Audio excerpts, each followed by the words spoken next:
of 2022 Global Health graduate for Rollins School of Public Health. And I am now working with the Rollins Alumni Board for our recent graduate subcommittee. And in this subcommittee, we put together this webinar series called Life After Rollins. So this is part of that series. And this is part one session on home ownership. And I'd like to introduce our lovely speakers, Celena Evans, who is a licensed associate real estate broker at Atlanta Communities Real Estate Brokerage. Celena is a full-time real estate professional, drawing upon her experience in business, marketing, project management, and engineering. She successfully guides clients in achieving their real estate goals. Celena is a proud Emory alumna with an MBA from Grazetta Business School. She holds an MS in mechanical engineering from Georgia Tech as well, and a BS in engineering from University of Rochester. And then we have George Beluni, Senior Branch Manager and Loan Specialist at the Silverton Mortgage. With more than 15 years of experience in the mortgage business, George enjoys helping people finance their dreams as a loan specialist with Silverton Mortgage. George is a proud Emory alum as well, and earning his MBA from Grazetta Business School. Welcome to our speakers. Thank you. Thank you so much. So what I'm going to do next is move on. There's our profile pictures, but we'll zoom past that since you get to see us live and on Zoom. Today, we decided after consulting with the team here that we would break this into two sessions. The first session is, are you ready to buy a home? And then part two of our series will touch on how do you actually buy a home? The reason that we thought it would be a good idea to break our session into two, are you ready to buy a home, is because many times as we're dealing with clients, they say, I want to buy a home. Want to buy a home and ready to buy a home are two different things. It's really a mindset. So first we need to address, are you ready to rent versus buy, or are you wanting to even invest? You need to understand where you lie in that spectrum. Second is understanding the market trends. I'm a believer, and I believe George is too, when you're ready to buy a home, no matter what's happening in the market, you're just going to buy the home. You're not going to worry about, will I have a job today or tomorrow, unless you can truly understand that you won't have a job tomorrow. But you won't go through all the what ifs, what's going to happen with the economy, what's the price of eggs going to be, is our interest rates too high? If you're ready to buy a home, you'll buy a home and everything will work out. Financial readiness. Obviously, you need to have money to buy a home. You need to have a down payment to buy a home. Oftentimes, many prospective buyers are pleasantly surprised, as I've worked with George, that they're actually more ready to buy a home financially than they think they are. And once they start talking with us, they realize the possibilities. Of course, you also need to determine your budget. And then we also want to address the hidden costs of home ownership. George and I take a lot of pride. We work together with clients oftentimes, making sure that you're prepared for what happens after you get the keys, and understanding that while buying the home is one of your biggest expenses, there's also things that you have to consider throughout the life cycle of owning that home as well. So let's jump right into rent versus buy. Many people choose to rent for good reasons. Sometimes it's just because you plan to live in an area for a few years. For example, when you were all in school at Rollins or elsewhere at Emory, you probably rented because you knew or expected that you might move when you graduated. That leads into flexibility and mobility. Sometimes you just have life circumstances where you just need to be able to pick up and go with a little less notice. Many people choose to rent because they don't want to deal with the hassles of maintenance. I will tell you today, me personally, this morning I've had a painter, a pressure washing company, and yesterday I had a fencing company out to my house, and my yard guy happened to come. So there's a lot that you have to do sometimes to maintain a home, and oftentimes the bigger or more elaborate the home, the more maintenance it needs, which goes into some of the benefits we'll talk about choosing a condominium versus a single family home. If you have a home where the yard maintenance and the exterior maintenance are taken care of, It's a lot less pressure and a lot less cost overall. Other reasons why people choose to rent is because they need to repair their credit. You have to have a good solid credit record. That's another area, though, that George will touch on, that many times there's a conception that it needs to be absolutely stellar. Oftentimes you can get a home with lower credit than you might expect. And other reason why some people will choose to rent is to save for a down payment. I'm going to go ahead and steal a little bit of George's thunder. You do not need to have 20% down. He'll tell you more about that. That's a common misconception. Now, why buy? Because you want to make this area your home. You found some place that you love, an area of town or community that you love, and you want to make it your home, and you plan to live there for typically more than a couple of years.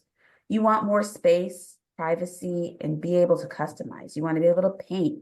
You want to be able to hang lights on your home in the holiday and not, you want to be able to put the pictures on the walls the way you want to. You also want more stable payments. I'm going to go ahead and share, because this workshop is, are you ready to buy a home? It's a common misconception. Your payment will not stay the same. Your mortgage payment will stay the same, but there's also interest and taxes, and those unfortunately insurance and taxes, and those unfortunately will likely increase over time. It's just the nature of the world we live in. But on the flip side, you can build equity. And I'm telling you from personal experience and what my clients have experienced, that equity build is tremendous. It's one of the biggest paths to wealth. You also get tax deductions. Those are nice to see as well. You also have the possibility of rental income. I didn't have that vision when I purchased my first place, but then got married after 3 years, converted it into a rental, and that was one of the best decisions I made. And I still got that equity when I ended up selling it a few years later. And then the possibility of owning it outright, especially as you head into your retirement years, not having to have that income to pay that mortgage or to pay that rent is a very compelling reason to buy a home at some point in your life. So we're going to move on to, and George is going to talk about the actual financial benefits of renting versus buying. So this slide right here is pretty powerful. It just shows you the difference of renting over time and buying over time. And when you get to buy, in this scenario here is basing it on a $600,000 purchase, 20% down. The payment on this with taxes and insurance would be about $4,038. And something comparable, and this is in Fulton, would be renting today at, say, $3,700. And then it looks at, the average rental increase, which is somewhere between 4 and 6%. When I did this slide is about a year old, but we were seeing rents, really, really going up, and they continue to go up. So this is a 9-year lookout, and it shows, at year 1, year 2, and you just see how that rent keeps going up. So year 1, renting is actually cheaper than buying.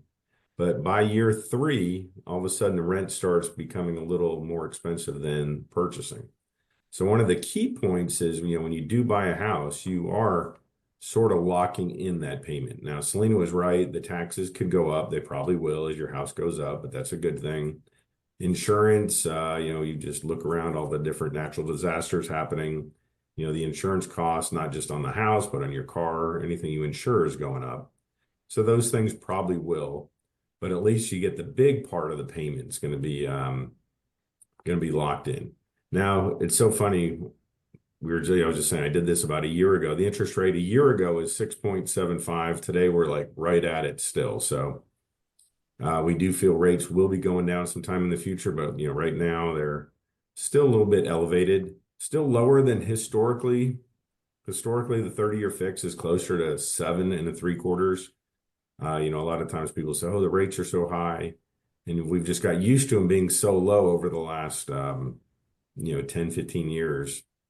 But it's still, we do really feel the rates will be going down. And that's the other thing. At some point, at least on this scenario, you should be able to refinance in the future and get your payment down a little bit by doing that. So next slide, Celena.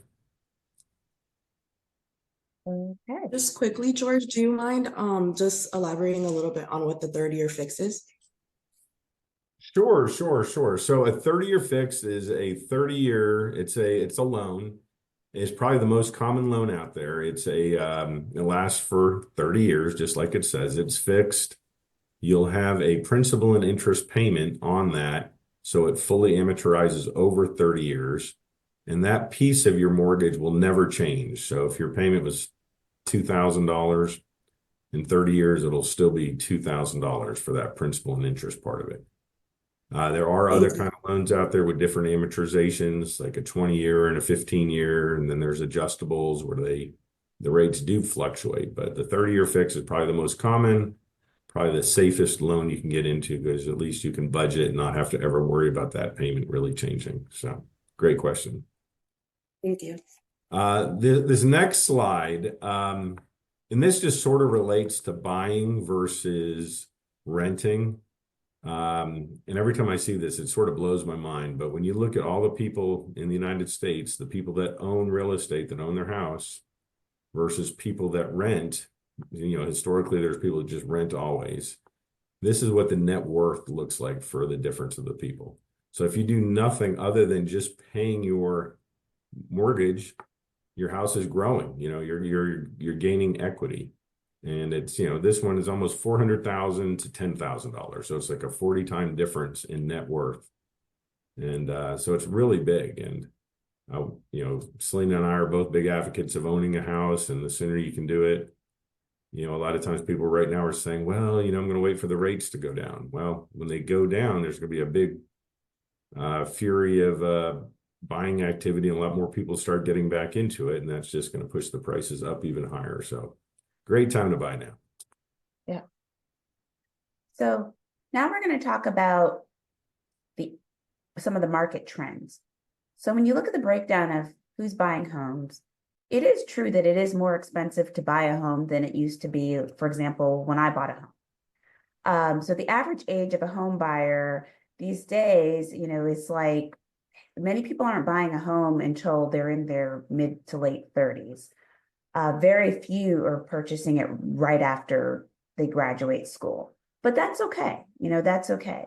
But one of the things that I find, though, is, again, a lot of misconceptions, and George sees that too. Oftentimes we speak with a Gen Zer or younger millennial home buyer, and they realize, oh, wait, I don't need a 20% down payment, or, oh, wait, I can afford something, or maybe I will go ahead and get a condominium or a townhome first, build that equity, and then go get my dream home.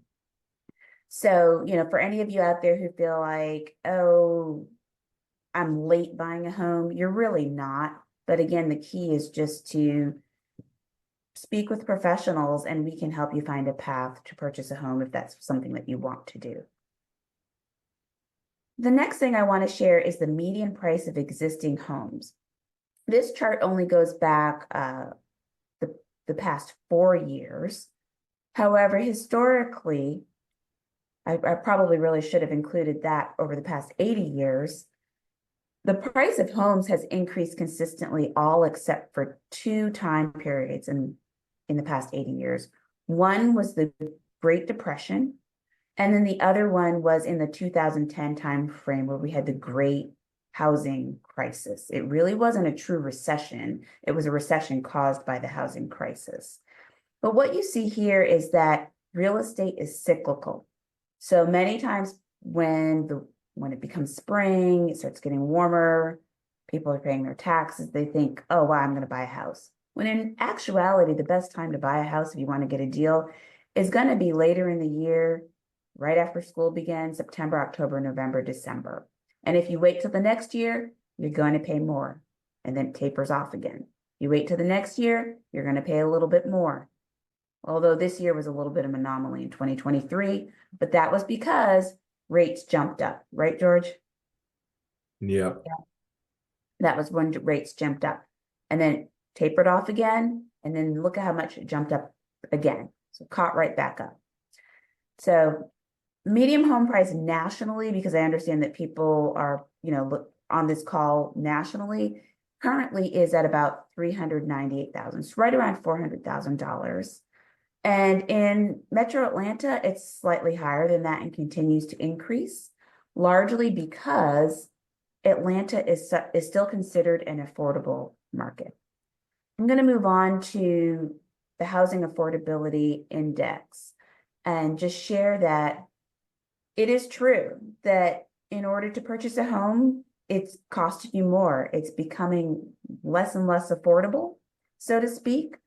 In 2022, sort of at the peak after the pandemic, you needed to have about $85,000 to qualify for, to purchase a home. That's a household income, or if you're single, that needs to be your income. From an affordability index, that was 108.8. One thing to note is that the lower the income, the index, the less affordable the house it is to purchase a house. So in 2024, you need $103,000 household income to qualify, and affordability is at 98. So it's becoming less affordable to purchase a home. When you look at the affordability index by the different regions, if you see at the bottom here, the West, as many of us know, is the least affordable region to purchase a home. And the Midwest is the most affordable by far. The South is somewhere in the middle, and the Northeast, is expensive, but still relatively more affordable than the West. And when you look at existing home sales, you can see that 2016 is when we started to see the recovery after the Great Recession, so to speak, or the Great Housing Crisis. We had a dip in 2020 when the pandemic began, and then a huge surge in home sales. Couldn't keep up with demand. It tapered off again when interest rates increased, and now we're at lower levels than it has been in a while. And pending home sales is following that same trend. And George, feel free to jump in if you want to at any point to add more Sure. color to any of these. And I'll just, comment real quick, Celena, back on that previous slide, the existing home sales. So on a more of a normal market, you're about 5.5 million existing home sales. So today we're at about 4 million-ish. So, the activity is definitely a lot lower. We're seeing an increase from last year, but it's still off. And, home affordability piece that we spoke about, that's a huge part of it. And the interest rate part of it, contributes to that home affordability. So, and, with real estate, with anything, you have your trends. So, we're on this down, we're going to start increasing again. And, we really believe we're going to start seeing a much hotter real estate environment soon. One thing I want to add to that when you speak to lower home sales. Lower home sales does not mean you should wait to purchase a home. Again, the right time to buy a home is when you decide you want to buy a home. Right now, there's tremendous opportunity. We're in more of a buyer's market. It's technically still considered a seller's market, but it really is not. It really depends on where you are and what home you're looking at. Most buyers want a picture-perfect home. And so what we see is when that picture-perfect home at the right price comes out, everyone flocks out to go look at that home, put in an offer on that home. Meanwhile, there's a home 2 doors down, probably the same floor plan, maybe just needs a paint job, and you could get that home for a steal, relatively speaking. There's so much room to negotiate. So again, I encourage you to look at it differently. Don't wait till the rates go down. Don't wait till all your friends say that they're buying a home, right? Don't wait till tax season. Go ahead and consider purchasing a home when you feel you're ready to buy a home, because you can get some great deals in this market today. Yeah, absolutely. Hey, George, take it away on financial readiness. All right. This is sort of my part on the deal. This is about getting a mortgage. This is what's required if you do want to purchase a house. We call it the 4 C's, nice little marketing lingo. Of the four things, three of them are stuff that you control yourself. The fourth one, the collateral, that's the property that you choose. The first one is credit. Credit is a very important part. I'm sure you guys are all familiar with credit. We pull all three bureaus, so it's going to be TransUnion, Equifax, and Experian. A mortgage credit score is going to probably be a little different than, say, if you're looking at your Credit Karma or your credit card. Sometimes they'll give you a credit score. They use different models, so people aren't always sure. Sometimes they're like, well, I looked at mine and it said it was this, and you're only saying it's this, and they get all upset. Just realize there's a lot of, in the industry, there's a lot of different scores. So if you're getting a credit card, they look at a credit report differently, score you differently. If you're getting insurance, same thing. The higher the credit, the better. You'll qualify for more. Just for numbers, and we like to say that in credit, they're brackets. So every 20 points is a different bracket. So 640 to 659, you're in the 640 bracket. 700 to 719. 720 to 739. Generally, 716 above, that's as good as you'll ever need for mortgage insurance and stuff that are related to the mortgage. There are, and we're not really going to talk too much about it in this, but depending on the kind of loan you want, there's government loans like an FHA or VA that can go down to much lower credit scores. Conventional loans, those are the ones backed by Fannie Mae and Freddie Mac. Those do require better credit scores. But just know that the better your credit, you're going to get a better interest rate, and you'll probably qualify for more or different types of loans. The second one is called yep, Can I ask sure. you a question? Because credit is a topic I hear about all the time.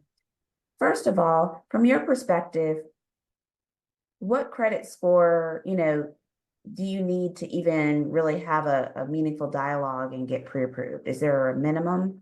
That's a great question, Celena. I was jumping through this really fast, but yes, if you're trying to get a conventional loan, which I mentioned earlier, you get some benefits from having that. Generally, 700 credit score and better is sort of what you want for that. FHA stands for Federal Housing Administration. It's a government loan. Those are not really credit score driven, and you can get a good FHA loan with a 620 credit score. We have programs you can get down as low as a 580 with an FHA. They're just looking at all your delinquencies and this and that. So, but ideally, the higher the better. 680, 700, you definitely are going to have opportunities to get a loan. Okay, so one other quick question, but I don't want to get pre-approved or pre-qualified because I don't want my credit pulled because it's going to lower my credit. That's a I great hear that all the question. time. Yes, absolutely. So it's one of those things that you really need to see where you are. If you do get dinged, it's going to be maybe 5 points off your credit. It's going to take about 30 days for it to recover. So it's not something that's going to be tragic and it's going to really hurt you. Today, most lenders are doing what's called a soft pull. So you can actually get pre-approved without even having a hard pull. Hard pull is where it dings your scores. A soft pull is where we're able to check it. We usually only do it with one bureau. So it's better to me if you get all three, do a hard pull, get all three scores, because sometimes there might be something on one of the bureaus that's not showing up on the other two. And if you're doing a real pre-approval, you want to make sure that we look at everything. You don't want to say, hey, I think I'm good. Then when you do the hard pull, you find out, oh no, you're not good. You're going to have to take more time to fix these things. So, and one of the things we'll talk about later, I always suggest get pre-approved as soon as you can. It's not going to hurt you. That way you have all the cards on the table. We know exactly where you stand, because sometimes it takes 3 months, 6 months, or a year to get you into the proper position to buy a house. And nothing that ever happens in credit is forever. You could have bankruptcies, you could have foreclosures. Sometimes there's a waiting period. You might have to wait 2 years or 5 years, depending on what happened. But there's never something that what I'd ever say, oh, you can never get a house, you know. It's like, well, you might not be able to buy one today, but maybe in 3 months if we do these things. And yes. One last question. Okay, so you pull my credit and you discover something. What do I do to fix it? Can you help me at all? Oh, absolutely. And usually what I'll do is I'll tell you what needs to be done. So if we pulled your credit and say you had a collection, it was an AT&T bill and you now owe $2,100. That most likely is going to need to get paid off or settled prior to. Depending on the loan program, sometimes you can have a collection up to $1,000 and keep it open. If it's a metal collection, it really doesn't matter.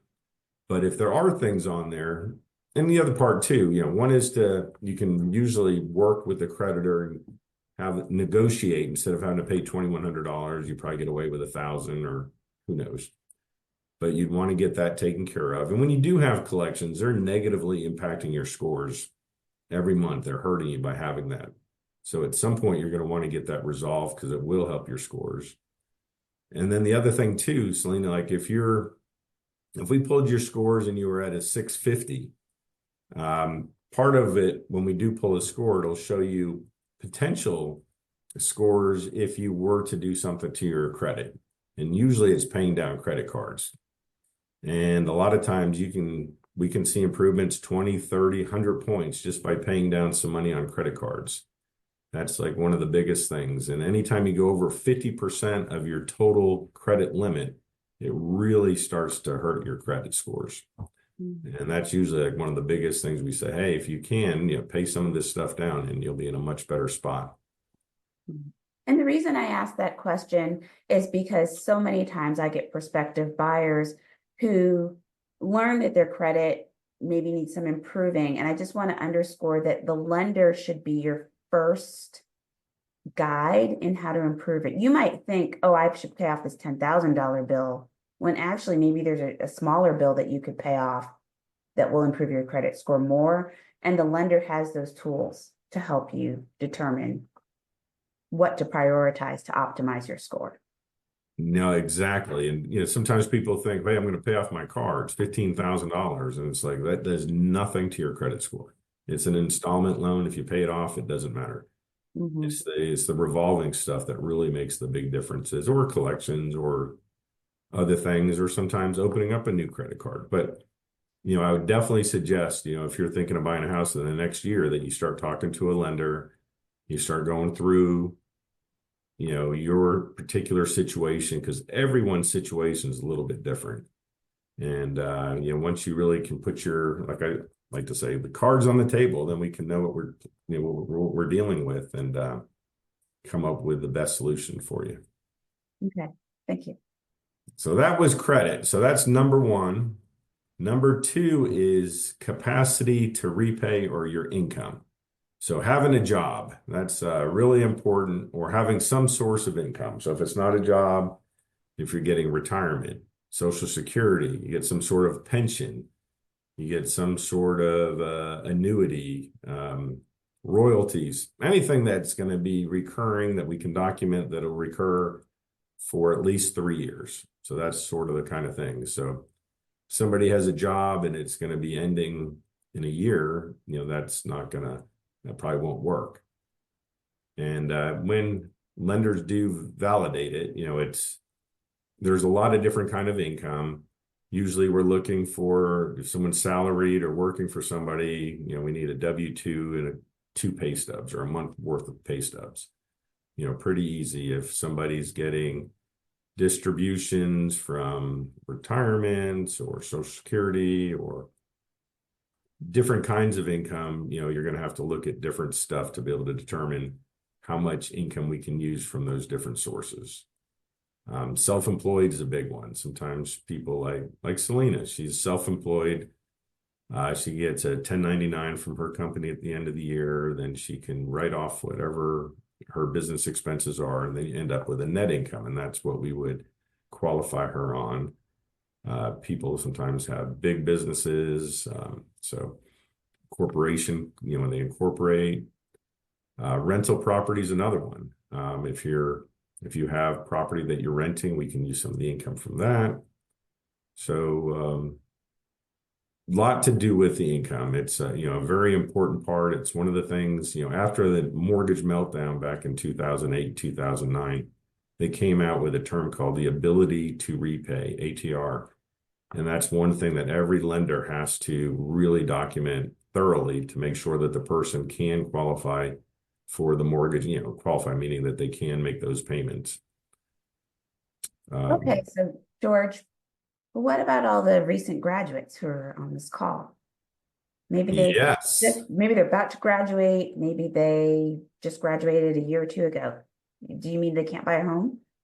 No. So your school, your transcript actually counts as experience or work experience. And if you got a degree and became a doctor or nurse or some sort of technician, and your company is now extended an offer letter, a lot of times you can do it with just the offer letter. You're getting ready to start the job within the next month or two.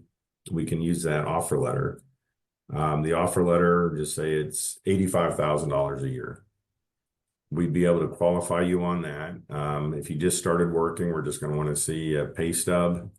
You don't have to have the 2 years, history, because that is something that we always look at. If you've been graduated for 3 or 4 years, we're going to look back 2 years. We want to see 2 years of W-2s, or could be 1 year of W-2s, just depending on working for someone's much easier. When you start your own business, we're really looking at 2 years.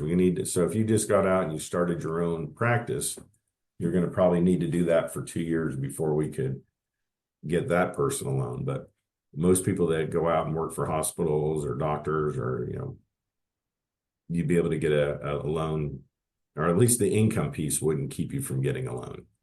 You'd be able to get a loan pretty quickly. All right. The next one to talk about is the cash, your assets, money needed for the down payment and closing cost. So when you buy a house, Celena mentioned earlier, a lot of people say, well, I thought I needed 20% down to buy a house. And that is incorrect.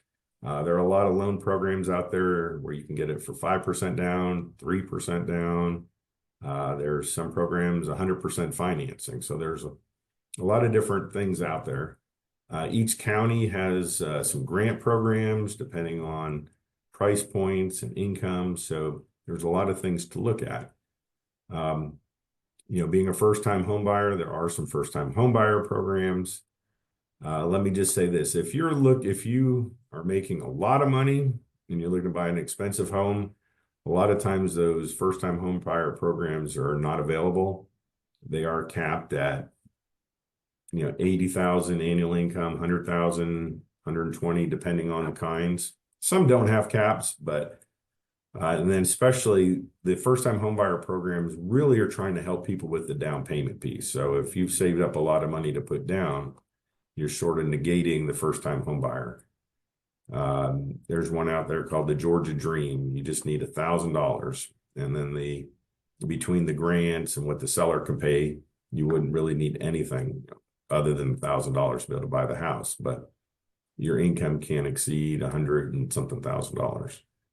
So just something to think about, when you hear that, because that's usually what people say. Hey, I'm a first-time home buyer, and there are a lot of stuff for you, and it's a great opportunity. But just know if you're putting a lot of money down, you might not have any first-time home buyer programs for you.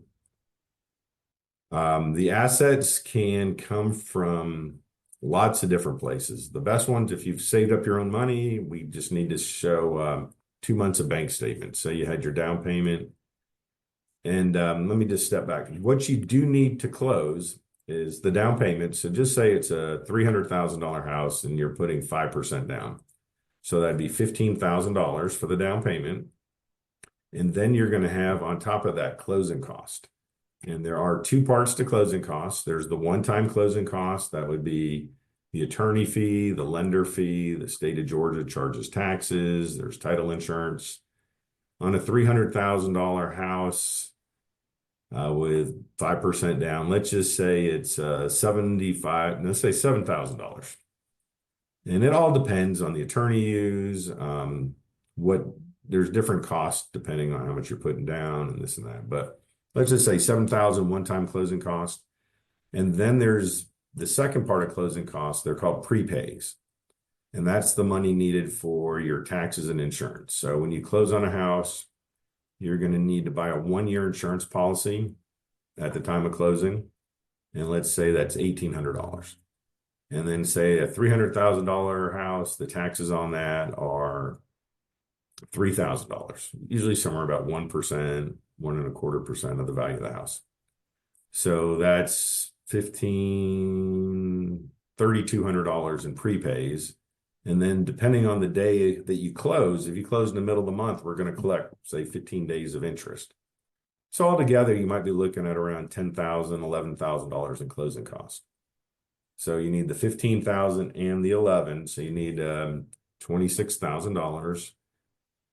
The nice thing with closing costs, you can have the seller pay some of those closing costs, or in some cases, all the closing costs. So it's part of the negotiation. In real estate, there's a lot of negotiation. So just know that, you can get away with, and the sellers do pay some closing costs. And it does depend on the market. Some of the markets, when it's super hot, the sellers aren't paying anything. When it becomes more of a buyer's market, the sellers are willing to do a lot to get their houses sold. And then sometimes the lender may require reserves. It might be 2 months of your PITI, which stands for principal, interest, taxes, and insurance. That's your full mortgage payment. And depending on the program, sometimes they like to see there's a little extra money left over after closing.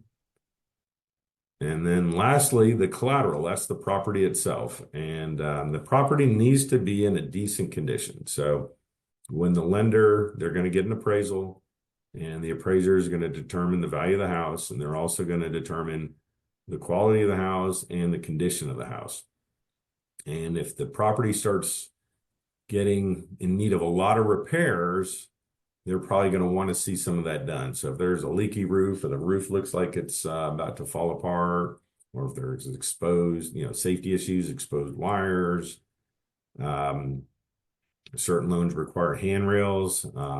Anyways, if the appraisal sometimes will come back, and it'll come back instead of as is, it'll come back subject to. And it says this house is subject to these things being repaired. And then go back to the seller and see if they'll fix it. And we go back into negotiations, right, Celena? Yep.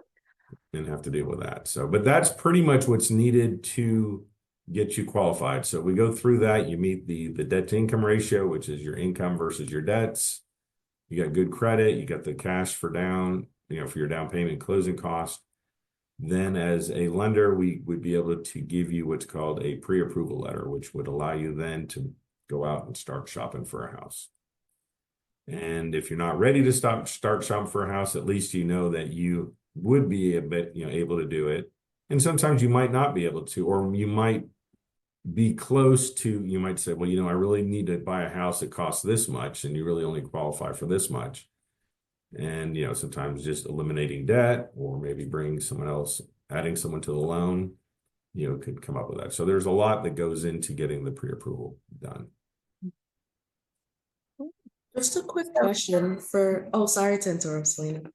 Just a quick question that people might be wondering. If you have a pre-approval letter and say for some reason you're not able to buy kind of straight away, does the pre-approval letter ever essentially expire or anything? That's a great question. Usually most lenders will put a date on it. Usually it's 30 days.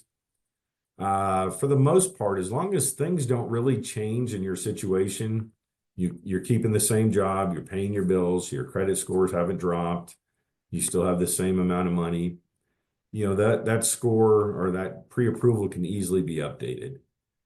Credit scores are usually good for us. Most lenders are probably 120 days. Meaning from the day we pull it, you just need to close that loan within 120 days. If not, the only thing that would really need to happen to say 6 months later, hey, I'm interested in buying again.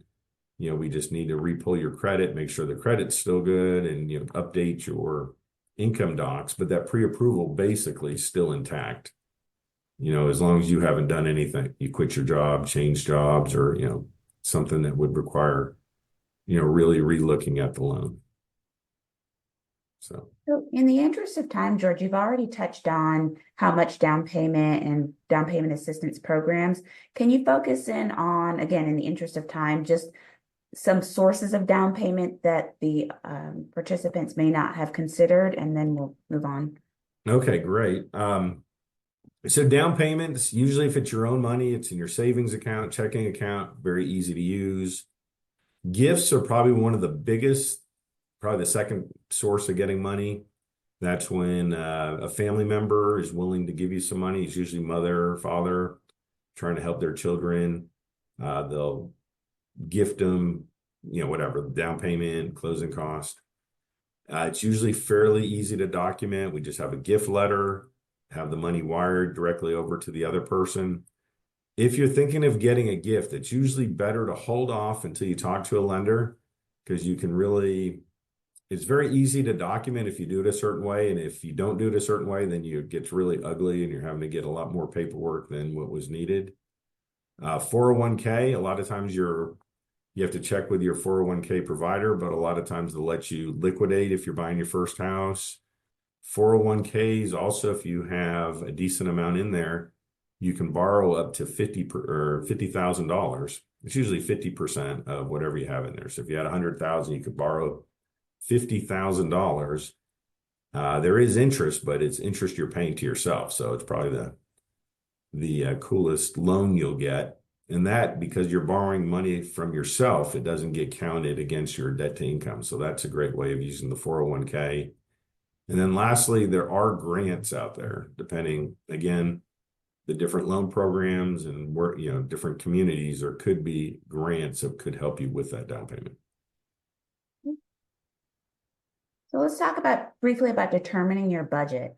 Oftentimes you get pre-approved and you say, well, I don't want to spend that much, or sometimes you find out, wow, you're telling me I can afford to pay this much. So how does somebody determine ultimately what they actually want, to pay for a house? Right. That's a great question. The first question I usually ask people, when you're trying to figure out if you want to buy a house is, how much do you want to pay? Well, I'm renting and I'm paying $1,500. I'd like to stay at $1,500. That's okay, great. And I usually, but if you can determine how much their down payment is, if I'm looking to put 5% down, I can back into the purchase price. Hey, you're looking at a $200,000 house. Just to try to get realistic about where you need to be. If you're looking for a $600,000 house, if those are the ones you're falling in love with, the payment's going to be this. Is this something you're comfortable, you feel like you'd want? But at least try to get an understanding of, hey, what am I willing to pay? And that should be really for anything, right? If you're going to go shop for a car, how much am I willing to pay, to really move forward with this? That would be number one. We talked about earlier that getting pre-approved, just going through the process, we can weed out, a lot of times that's where you have those discussions about where you want to be. Does this make sense? A lot of times, hey, that payment's right where I need to be. I like the way this is going, and you keep going forward with it. On this line, we do say pre-qualified versus pre-approval. Pre-approval is when you really fill out a loan application, you provide your documents to a lender, they pull your credit. That's a pre-approval. A pre-qual is where you're just telling them, hey, I make this amount of money, I got this. It's a really, really light pre-approval. And a lot of times it can get you in trouble because you think you make a certain amount of money and the lender's like, sometimes, say in Celena's case, they're 1099, they get $150,000 1099. But when we see their taxes, they write off half of it. So they really only have $75,000 that we can qualify them for. And then that might not be enough, from what they said. So if you're going to do it, I would always say get pre-approved, make sure you're getting all the cards on the table, nothing, if you had anything happen in the past, make sure you tell the lender, because they're going to find out. If you had a foreclosure 3 years ago, let us know, because that could affect things, and you hate to get really far along, then all of a sudden it pops up and then all of a sudden ruins stuff. So, we're your confidants. We want to work with you and make sure you understand what's going on. We want to get you in that best position to be able to buy. So when you're ready to go, you won't have any issues. We talked about future plans before. You're 1 or 2 years, you're going to stay longer. A lot of times people buy houses thinking that this is going to be a potential rental property in the future. It's a starter home for me. I love the area. I'm going to buy it. I'm hoping in 2 to 3 years, I'm expecting to get promoted after I've been with this job, if they see how good I am and all that good stuff. And so those are some things to think about. Okay. All right. So we'll both talk a little bit on some of the hidden costs of purchasing home. One of the things that I see very frequently as I talk with prospective buyers is a lack of understanding about the HOA fees, particularly if they're buying a condo or townhome. Typically, if it's not a brand new condo or townhome, like if it's in the city of Atlanta, you could have fees $500, $600, even $1,000 a month. It's very important to understand and compare in detail what that includes. If it's $1,000 a month, sometimes that includes swim, tennis, gym, internet, your water bill. Sometimes one place I recently sold, it also included your electricity. And then there's a concierge. So you think about, now you don't need to have a security system. That's like $30 a month. You don't need to, have internet. That's $75 a month. You don't need to go to the gym and have a gym membership. That's $50 to $100 a month. So it's important to really look at the true cost and compare it to, if I owned a single family home, what would I have to pay to get all those services? The yard care, the roof, the window washing or whatever they do on the exterior, the trash service, right? When you add it up, you often find that an HOA is really not all that bad because you get economies of scale. I'll also touch on maintenance. That's a hidden cost if you buy, whether you buy a single family home or a condo. I will say it's a lot less with a condo, but you still might have to get your HVAC serviced regularly to make sure it's in optimal shape. If you have a home, you want to have a budget. I say it's typically about 1%. Well, there's a floor. It's probably at least $5,000 at least. But then beyond that, you want to have probably 1% at least of the home purchase price in case you have to replace an air conditioner that year, in case you have to replace the roof, in case you have some sort of plumbing issue that you can't fix, yourself, and you have to call in a plumber, because that can easily get into the thousands of dollars. And same thing, renovations. You also want to just be prepared once you purchase a home to keep it upgraded. Like I said, I have a fence company coming in. Unfortunately, my fence is rotted. It's going to cost a couple $1,000s to get. I'm just getting it fixed. I'm not getting the whole thing replaced. And also, your utilities, you have to consider that as well. One thing I see a lot with prospective buyers is they want the house with large square footage and they want the high ceilings. You need to understand that that's going to cost more to heat and more to cool. And those are usually your biggest utility bills. So, hundreds of dollars a month sometimes, depending on the size of your house. George, you want to touch on any of the other? Yeah, those are really good. The maintenance piece, you got a house, it's like a car. The more you maintain it, the longer it's going to last and the less big things are going to happen to it. So I'd always say if there's any water, especially rotted wood around the windows, get that stuff fixed because it's just going to get worse.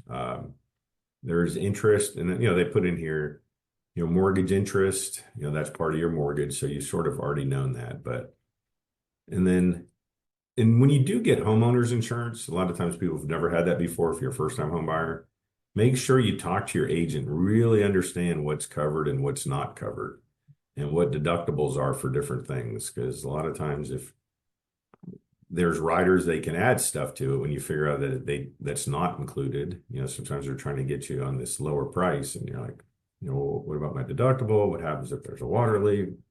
There's so much to insurance. I always say that you really don't know what you don't know until something happens and you figure out, a good agent that took care of you or you didn't. So make sure you really Yeah, and I'll add to the And home insurance because that's a hot button for me.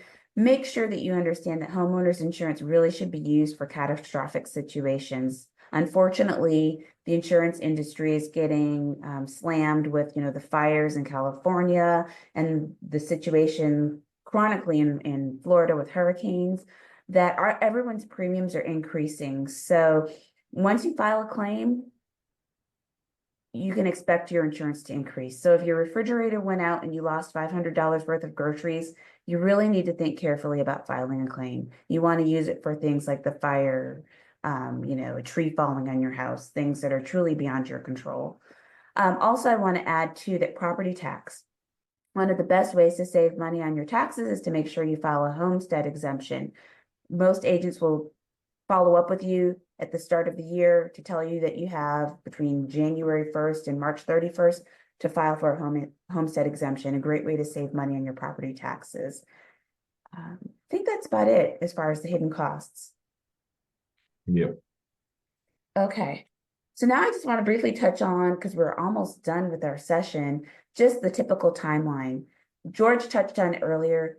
You want to call an agent and a lender to get the process started, ideally 6 months before you are really ready to actively purchase a home.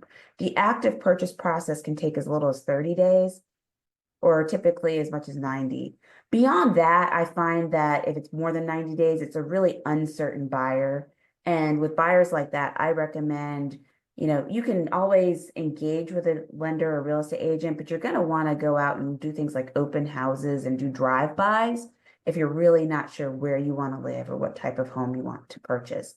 But expect that once you make a decision on, I want to be in this area, I want to be in this price point, I want this type of home, it'll go pretty quickly. And you'll be surprised, you could be in a new home in 30 to 60 days.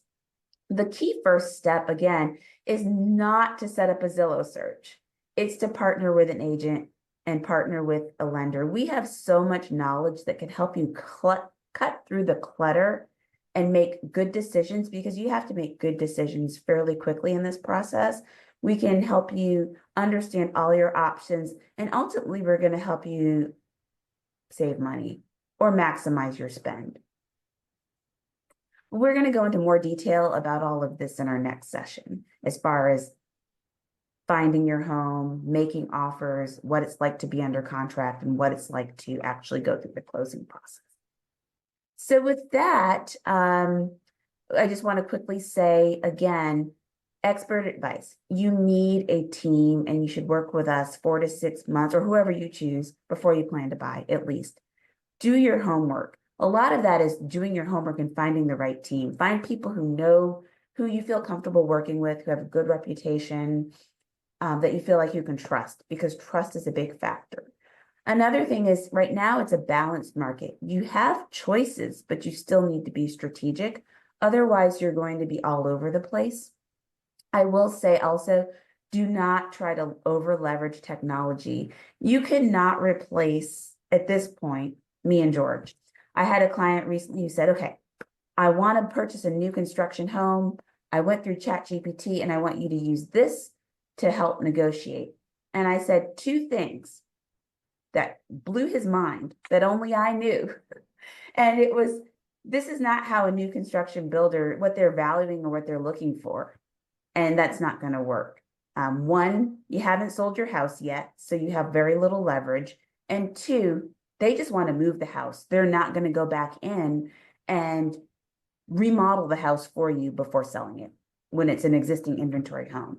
ChatGPT couldn't tell him that, but I could. You need to understand that interest rates are at a historical average. So they're not likely to go back down to 3 to 4% even anytime soon. So if you want to purchase a house, you just need to find a way to purchase a house that works for you and is in your budget at today's rate. And if you get lucky, you can always refinance, right, George? Yes, that's what everyone's hoping for. Yeah. The other thing too is when it comes to purchasing a home, you can only pick 2 factors. It's either price, proximity, or age. You are not going to get a house in the heart of Atlanta that's in great condition for $200,000. It's just not going to happen. So you need to pick the house that's at a great price and maybe needs some work, or you're going to need to pay more for the house. Also too, don't get too caught up in the picture perfect home. The beauty of purchasing a home is that you can make it your own. So don't get caught up in that picture perfect home, because everybody's out there looking for that, and you're going to probably overpay for that home that looks like the model home. Also too, I often hear, oh, I'm going to go get a foreclosure or short sale. There really are no foreclosures and short sales out there today. And if there are, they're really not a bargain. The other thing too is Atlanta is continuing to grow in population. It's got so many Fortune 500 companies, Fortune 1000 companies. It's easily accessible. We don't tend to have forest fires, hurricanes, tornadoes, floods, and our weather is good. So people continue to come to Atlanta because it's a location of choice, which means that our prices are going to continue to go up indefinitely. And as I said in point number 1, choosing the right team is really, really key to winning in this market and getting the best deal possible. So with that, I think I'll just skip through. I know we're pretty much out of time. Does anyone have any questions at this time?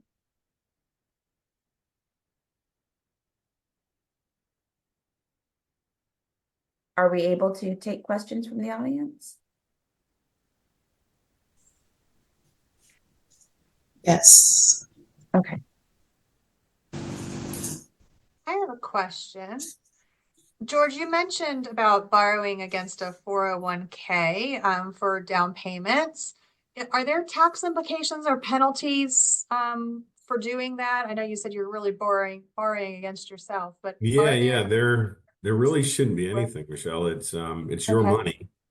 It's, Great. if you were to take a distribution, from your 401k, then there would be penalties on that, but you're just taking a loan. So for the most part, there's nothing that's going to hurt you. It's really a great asset to be able to tap into.